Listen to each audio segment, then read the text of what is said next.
श्री राम समर्थ. समर्थांनी एक सुंदर असा बोध आपल्यासाठी प्राप्त करून दिलेला आहे. परमेश्वराची देणगी. मानवी जीवन परमेश्वराची देणगीच आहे. ते संपल्यावर आपलेच काही चालतच नाही. कसा बोध दिलेला आहे. एका गावात एक सुखी कुटुंब, ज्याप्रमाणे पती, पत्नी आणि त्यांचा मुलगा एका घरामध्ये राहत होते. ज्याप्रमाणे कुठेही जायचं असेल ते तिघेही सोबत जायचे, परंतु त्यांचा परमेश्वरावर, ईश्वरावर अजिबात विश्वास नव्हता. एकदा काय झालं, त्यांचा मुलगा हा अचानक आजारी पडला. आता मुलगा आजारी पडला म्हणून वडिलांनी उपचार करण्यासाठी डॉक्टरांचा प्रत्यक्षपणे शोध घेतला. काहीही करून माझा मुलगा चांगला झाला पाहिजे. अनेक हॉस्पिटल शोधले, परंतु अनेक ठिकाणी उपचार करून सुद्धा तो मुलगा ठीक झाला नाही. आणि त्याच वेळेला पतीला एका कामासाठी दुसऱ्या शहरात कामासाठी जावं लागलं. त्याच वेळेला फोन आला. इथे आपला मुलगा प्रत्यक्षपणे त्या गादीवर लोळतोय आणि मला एका कामासाठी दुसऱ्या गावी, दुसऱ्या शहरात जावं लागायचं. परंतु त्याने पत्नीकडे चिंता व्यक्त केली. परंतु पत्नीने त्यांना आश्वासन दिले की मुलाची संपूर्णपणे काळजी मी घेईन. तुम्ही ज्या शहरात किंवा तुम्ही ज्या गावात जाल तिथे कुठल्याही प्रकारची चिंता न करता जे काही काम आहे ते उरकून लगेच या. पती प्रत्यक्षपणे जाण्याच्या तयारीत निघाला, परंतु दुर्दैवाने तो जाताच मुलगा मरण पावला. पत्नीने मोठ्या धैर्याने मुलाचं प्रेत झाकून ठेवलं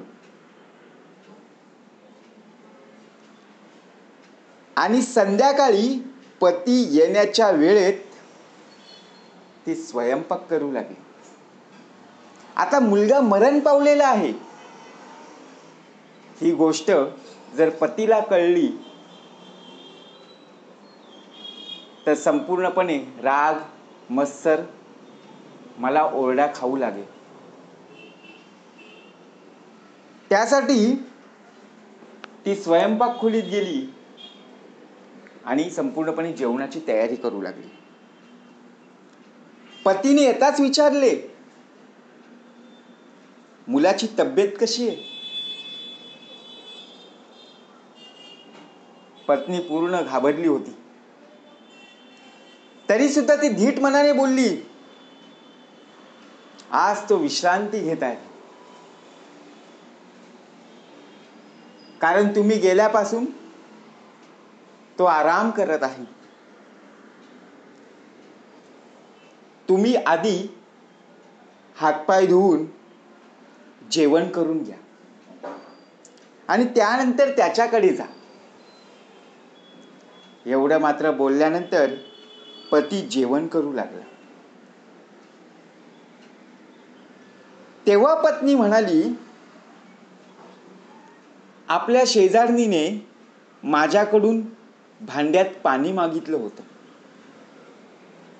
आता काहीतरी जेवण होतपर्यंत बघा कसा प्रश्न मांडला की शेजारणीने माझ्याकडून भांड्यात पाणी मागितलं होतं. काहीतरी खोटं बोलावं म्हणून पत्नीने काय केलं, हा मुद्दा उपस्थित केला आणि मी तिला दिलं. आता जेव्हा मी माझं भांडं मागते तेव्हा ती माझ्यावरच चिडत आहे आणि म्हणत आहे हे भांडं सुद्धा माझंच आहे आणि शेवटी हट्ट धरून बसली. पती म्हणाला, मूर्ख बाई आहे का ती? दुसऱ्यांची वस्तू परत करण्यासाठी कुठे रडत बसायचं असतं का?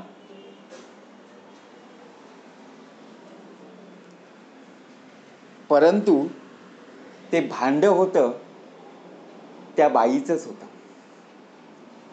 परंतु पाणी मागण्यासाठी आली होती. तोपर्यंत पतीचं भोजन झालं होतं.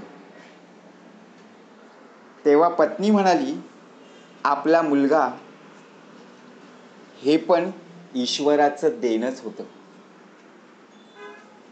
ती वस्तू आज ईश्वराने परत मागून घेतली आहे.